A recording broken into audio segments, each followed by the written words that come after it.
மகனே இறைவா தூய ஆவி இறைவா உம்மை புகழ்கின்றோம் அன்புருவான இறைவா அகிலம் காக்கும் இறைவா அமைதி அருளும் இறைவா உம்மை போற்றுகின்றோம் நெஞ்சில் சுமக்கும் இறைவா நீதியில் நிறைவே இறைவா சுமை தாங்கியே இறைவா புகழ்ந்து போற்றி ஆராதிக்கின்றோம்.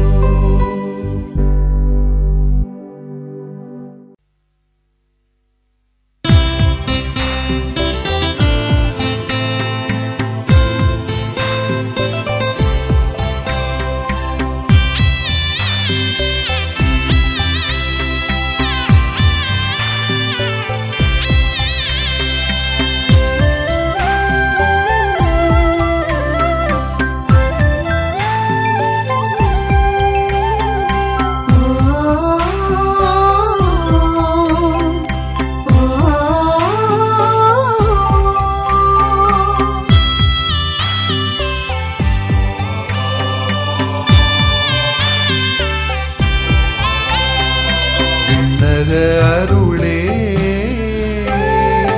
மண்ணக கொடையே சகல புனிதர்களே சகாயம் புரிவீரே விண்ணக அருளே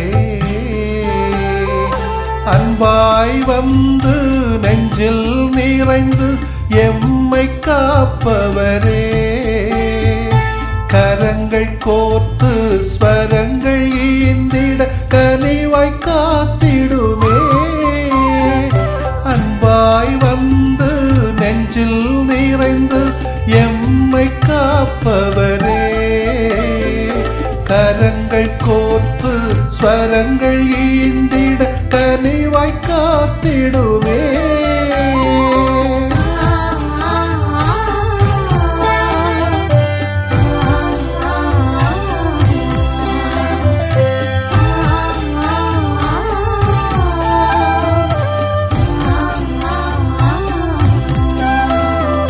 விண்ணக அருளே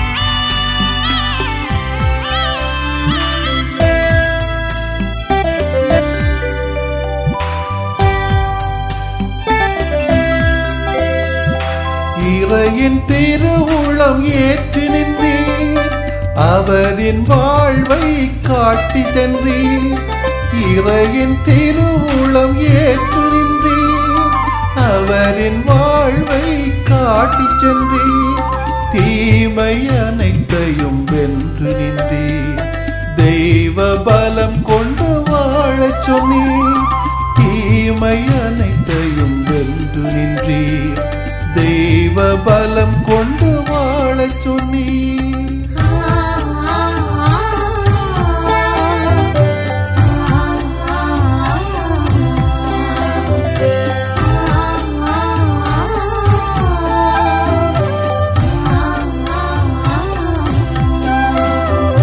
விண்ணக அருளே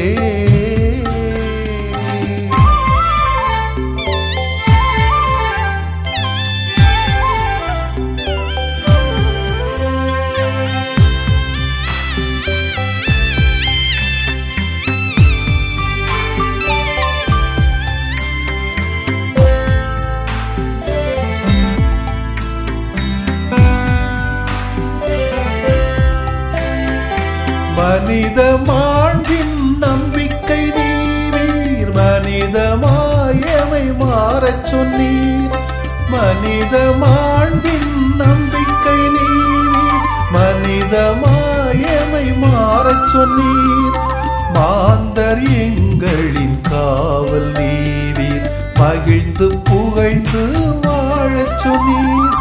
மாந்தர் எங்களின் காவல் நீவீர், மகிழ்ந்து புகழ்ந்து வாழச் சொன்னீர்.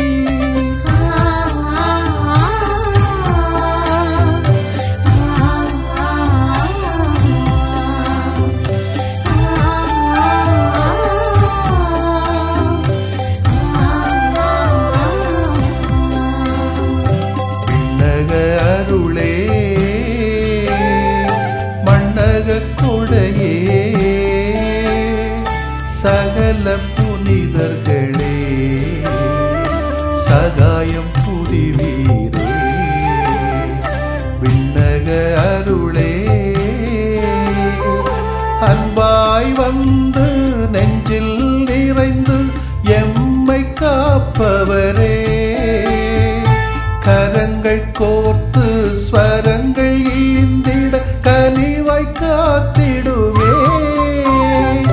அன்பாய் வந்து நெஞ்சில் நிறைந்து எம்மை காப்பவரே, கரங்கள் கோர்த்து ஸ்வரங்கள் ஈந்திட கனிவாய் காத்திடுவே.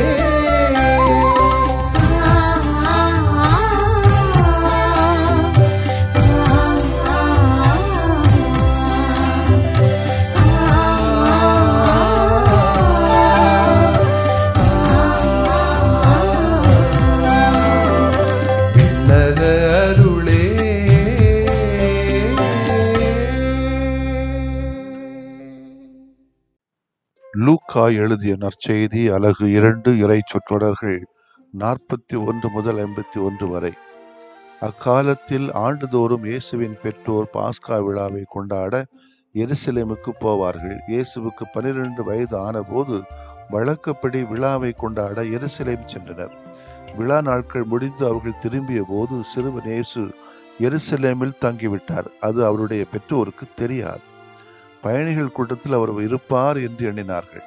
ஒரு நாள் பயணம் முடிந்த பின்பு உறவினரிடையேயும் அறிமுகமானவரிடையேயும் அவரை தேடினர். அவரை காணாததால் அவரை தேடிக்கொண்டு எருசலேமுக்கு திரும்பி சென்றார்கள். 3 நாட்களுக்கு பின் அவரை கோவிலில் கண்டார்கள். அங்கே அவர் போதகர்கள் நடுவிலே அமர்ந்து அவர்கள் சொல்வதை கேட்டுக்கொண்டும் அவர்களிடம் கேள்விகளை எழுப்பிக் கொண்டும் இருந்தார். அவற்றை கேட்ட அனைவரும் அவருடைய புரிந்து கொள்ளும் திறனையும் அவர் அளித்த பதில்களையும் கண்டு மலைத்து போயினர். அவருடைய பெற்றோரும் அவரை கண்டு வியப்பில் ஆழ்ந்தனர். அப்பொழுது அவருடைய தாய் அவரை நோக்கி, மகனே, ஏன் இப்படி செய்தாய்? இதோ பார், உன் தந்தையும் நானும் உன்னை மிகுந்த கவலையோடு தேடிக்கொண்டிருந்தோமே என்றார். அவர் அவர்களிடம், நீங்கள் ஏன் என்னை தேடினீர்கள்? நான் என் தந்தையின் அலுவல்களில் ஈடுபட்டிருக்க வேண்டும் என்பது உங்களுக்கு தெரியாதா என்றார். அவர் சொன்னதை அவர்கள் புரிந்து கொள்ளவில்லை. பின்பு அவர் அவர்களுடன் சென்று நாசரேத்தை அடைந்து அவர்களுக்கு பணிந்து நடந்தார். ஆண்டவரின் அருள்வாக்கு. இறைவா உமக்கு நன்றி. கிறிஸ்து இயேசுவிலே பிரியமுள்ள சகோதர சகோதரிகளே, அகில உலக திருஅவை தவ காலத்திலே இன்று மார்ச் 19ஆம் தேதி யோசேப் தூய கன்னிமரியாவின் கணவர் என்ற திருவிழாவை பெருவிழாவாக கொண்டாடி வருகின்றது. இந்த நாளிலே இதனுடைய நாமத்தை தாங்கியிருக்கக்கூடிய அனைவருக்கும் என்னுடைய இறைவேண்டல்களையும் பெருவிழா வாழ்த்துக்களையும் மகிழ்வோடு தெரிவித்துக் கொள்கிறேன். திருக்குடும்பத்தின் தலைவராக இருந்து குடும்பத்தை சவாலான காலகட்டங்களிலே கடவுளின் திருவுளத்தை அறிந்து புரிந்து தெரிந்து அதனை சிறப்பாக வழிநடத்திய புனித சூசேப்பரை போல நாமும் இறைவனுடைய திருவுளத்தை ஏற்றுக்கொண்டு அதற்கு பணிந்து நடப்பதுதான் நம்முடைய நேர்மைத்தனம், உண்மைத்தனம், பொறுமைத்தனம். இந்த நேர்மை, உண்மை, பொறுமை புனித சூசேப்பரிடத்திலே அதிகமாக இருந்து நமக்கு புரியும். தன்னுடைய மனைவியை விலைக்கு விடலாம் என்று நினைத்த நேரத்திலும் கூட இது எங்கனம் ஆகும் நடக்கும் என்பது கூட சவாலாக இருந்தவரும் கூட இது கடவுளுடைய திட்டம் என்பதனாலே அதை மறைவாக விலைக்குவிட அவர் திட்டம் போட்டிருந்தாலும் அதை இல்லாமல் அன்னை மரியாள் மீது உள்ள நல்லெண்ணத்திலே அவளும் நேர்மையானவள் தான் என்ற எண்ணத்திலே அவளை ஏற்றுக்கொள்கிறாரே, இதுதான் இப்படி சூசேப்புடைய மிக சிறப்பான பண்பு. இவர்கள் தன்னுடைய மகனை திருவிழா காலத்திலே கூட்டிச் செல்கிறார்கள். திரும்பி வருகின்ற பொழுது மகனை காணவில்லை. 3 நாட்களுக்கு பின் திரும்பி செல்கிறார்கள். மகன் ஆலயத்திலே இருந்து பெரியவர்களோடு ஞானிகளோடு உட்கார்ந்து இறை வார்த்தைகளை கேட்பதும் போதிப்பதுமாக இருக்கிற சமயத்திலே தான் வழக்கமான ஒரு தேடல், ஒரு வேட்கை இருக்கத்தான் செய்ய. பெற்றோர்கள் பிள்ளை காணலை, 12 வயசு பிள்ளை காணலைன்னா வருத்தம் இருக்குமில்ல. எனவே தேடி செல்கிறார்கள். உண்மையிலே அவர் சொல்லாமல் இருந்தது அவருடைய தவறு தான். இயேசு நான் இங்கே இருக்கேன், நீங்கள் போங்கன்னா சொல்லியிருக்கணும், சொல்லலை. அப்போ தேடி வர்றாங்க. அந்த சமயத்தில் மிகுந்த கவலையோடு தேடி கொண்டிருந்தோமே என்று சொல்வதும் நியாயம்தான். அதுதான். ஆனால் அது நடக்கக்கூடியது பாருங்க. இது புரிந்து கொண்ட பிறகு பெற்றோருக்கு கீழ்ப்படிந்து மீண்டும் தன்னுடைய பணியை தொடர்வதற்காக அவர்களோடு சொல்கிறார் இயேசு. இந்த பண்பு நமக்கு தேவை. இன்னைக்கு குடும்பங்களில் பெற்றோர்கள் பிள்ளைகளை வளர்த்துவதிலும் பிள்ளைகள் பெற்றோர்களால் வழிநடத்தப்படுவதிலும் ஒரு பண்பு தேவை. ஒன்று, எது நல்லதோ பொது வாழ்க்கைக்கு இறைவன் எது நல்லது என்று சொல்கிறாரோ அதை ஏற்றுக்கொண்டு தெரிந்து புரிந்து அதுக்கு கீழ்ப்படியக்கூடிய பாங்கும் பண்பும் நம்முடைய வாழ்க்கையிலே தேவை. ஒன்று. இரண்டாவது, நான் மட்டும் நேர்மையாளர் என்று சொன்னால் நம்மோடு வாழுகின்றவர்களும் நேர்மையாளர்கள், உண்மையானவர்கள் என்ற ஒரு நல்ல எண்ணம் நமக்கு தேவை. அப்படி இருந்தால்தான் பிறரையும் நாம் புரிந்து கொள்ள முடியும், ஏற்றுக்கொள்ள முடியும். அதைத்தான் புனித சூசையப்பர் தன்னுடைய வாழ்க்கையிலே அதிகமாக செய்தார் என்ற ஒரு உண்மையை நாம் புரிந்து கொள்ள வேண்டும். பல நாடுகளுக்கும் பல குடும்பங்களுக்கும் பாதுகாவலராக திருச்சபை இந்த சூசையப்பரை ஏற்படுத்தியிருக்கிறது. இதிலிருந்து இந்த புனிதரின் சிறப்பை திருச்சபை அவருக்கு அளித்திருக்கிற மகுடத்தை நாம் புரிந்து கொள்ளலாம். சூசையப்பரிடம் நமது தேவைகளை நம்பிக்கையோடு எடுத்துச் செல்கிற பொழுது பொறுமையின் சிகரமான சூசையப்பர் நிச்சயம் நமது மன்றாட்டுக்களை தனது பரிந்துரையின் மூலமாக இறைவனிடம் பேசி நமக்கு பெற்றுத் தருவார்.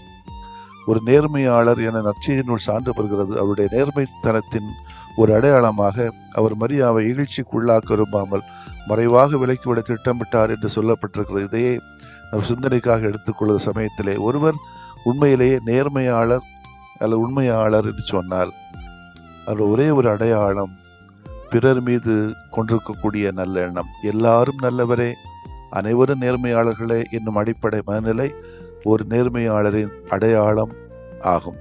நேர்மையாளர்களே பிறரையும் நேர்மையாளர் என ஏற்றுக்கொள்கிறார். எனவே சூசையப்பரும் மரியாள் மீது நல்லெண்ணம் கொண்டு அவரை எழுச்சிக்குள்ளாக்க விரும்பவில்லை. பிறர் மீது அவர் கொண்ட நல்லெண்ணம், பரிவு அவரது நேர்மையின் ஒரு அடையாளம். நம் நல்ல தந்தை சூசையிடமிருந்து நல்ல பண்பை பெற்றுக்கொள்வோம்.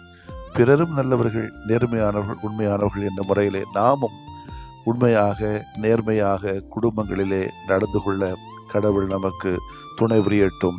ஆமேன். மன்றாடுவோமாக. அன்பு தந்தையே இறைவா, புனித சூசையப்பரை குடும்பங்களின் காவலராக தந்ததற்காக உமக்கு போற்றுகிறோம். அவரது நல் மாதிரியை முன்மாதிரியை பின்பற்றி நாங்களும் முடிந்தவரை உண்மையுள்ளவர்களாய், நேர்மை உள்ளவர்களாய், பொறுமை உள்ளவர்களாய் வாழவும், பிறர் மீது நல்லெண்ணத்தில் வளரவும், இறை திருவுளத்தை ஏற்று மதித்து கீழ்ப்படிந்து நடக்கவும் எங்கள் யாவருக்கும் அருளை தாரும். ஆண்டவரே, ஆமென்.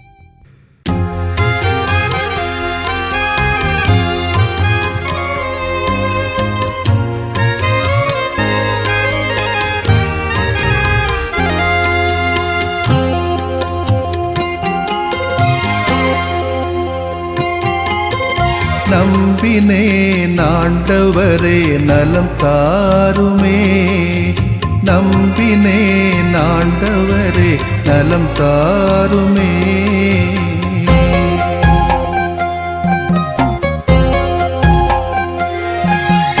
உடல் வலியின் வேதனையா உள்ளம் சோர்கிறேன், உம் கரங்கள் தொட்டாலே நலம் பெறுவேனே. உடல் வலியின் வேதனையால் உளம் சோர்கிறேன், உம் கரங்கள் தொட்டாலே நலம் பெறுவேனே.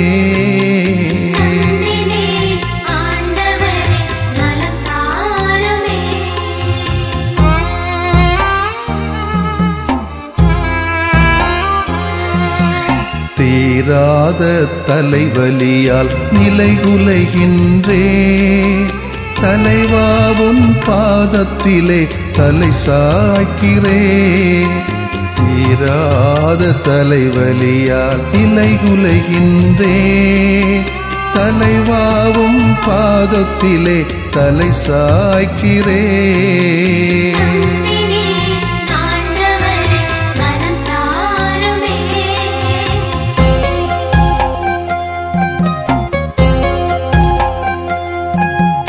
மூட்டுவலி முதுகுவலியால் வீழ்ந்து கிடக்கின்றேன். முகம் வாடி உமை நோக்க தூக்க வாருமே. மூட்டுவலி முதுகுவலியால் வீழ்ந்து கிடக்கின்றேன். முகம் வாடி உமை நோக்க தூக்க வாருமே.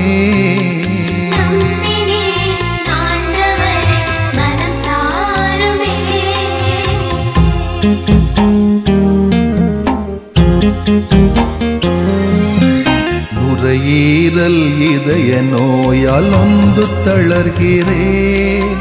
நல்ல தேவா உம் இரக்கம் இறந்து கேட்கிறேன். நுரையீரல் இதய நோயால் நொந்து தளர்கிறேன். நல்ல தேவா உம் இரக்கம் இறந்து கேட்கிறேன்.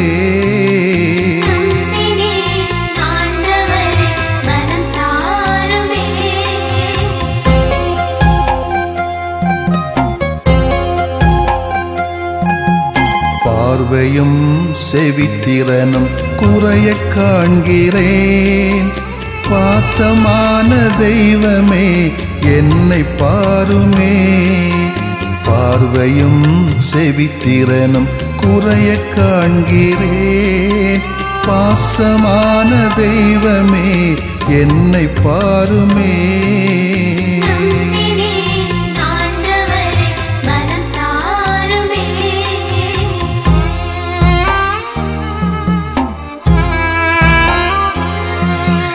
நீரிழிவால் புற்று நோயால் நிம்மதி இழக்கிறேன். நீரேவும் வல்லமையால் குணம் தாருமே.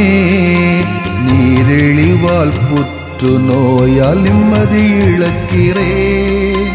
நீரேவும் வல்லமையால் குணம் தாருமே.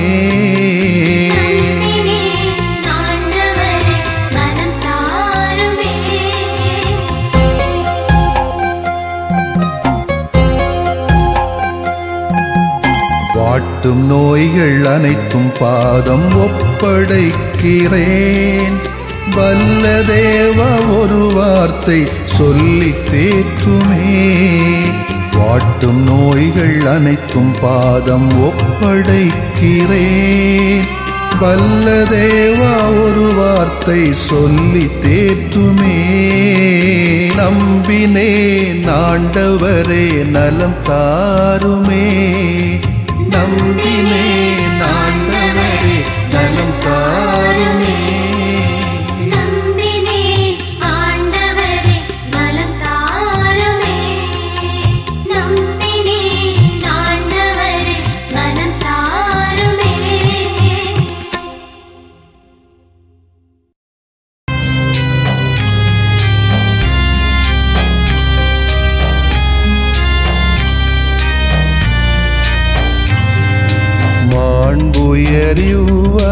மாண்புயரிவருள்ளடையாளத்தை தாழ்ந்து பணிந்து ஆராதிப்போம். பழைய நியம முறைகள் அனைத்தும் இனி மறைந்து முடிவு பெறுக. புதிய நியம முறைகள் வருக. புலன்களாலே மனிதன் இதனை அறிய இயலா. குறைகள் நீக்க நம்பிக்கையின் உதவி பெறுக.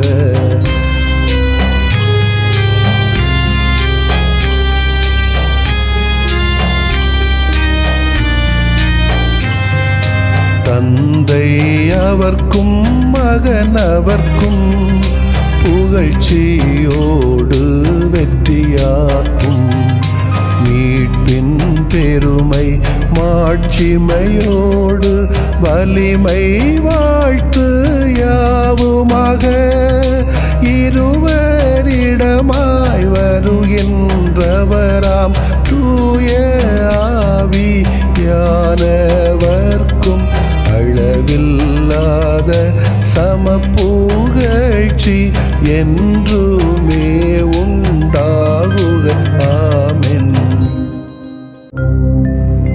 வானின்று அவர்களுக்கு அப்பமளித்தீரே, இனிமையெல்லாம் தன்னகத்தில் கொண்ட அப்பம் இதுவே. மன்றாடுவோமாக.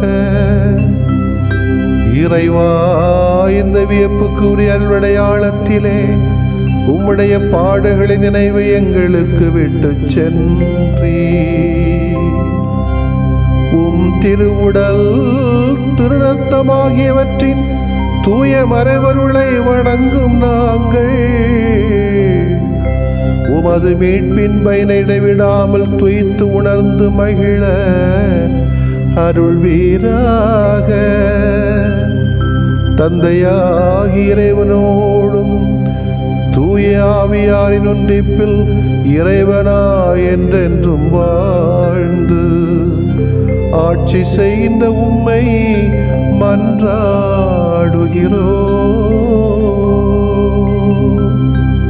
ஆமென்.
எம்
ஆதியான புகழுக்குரிய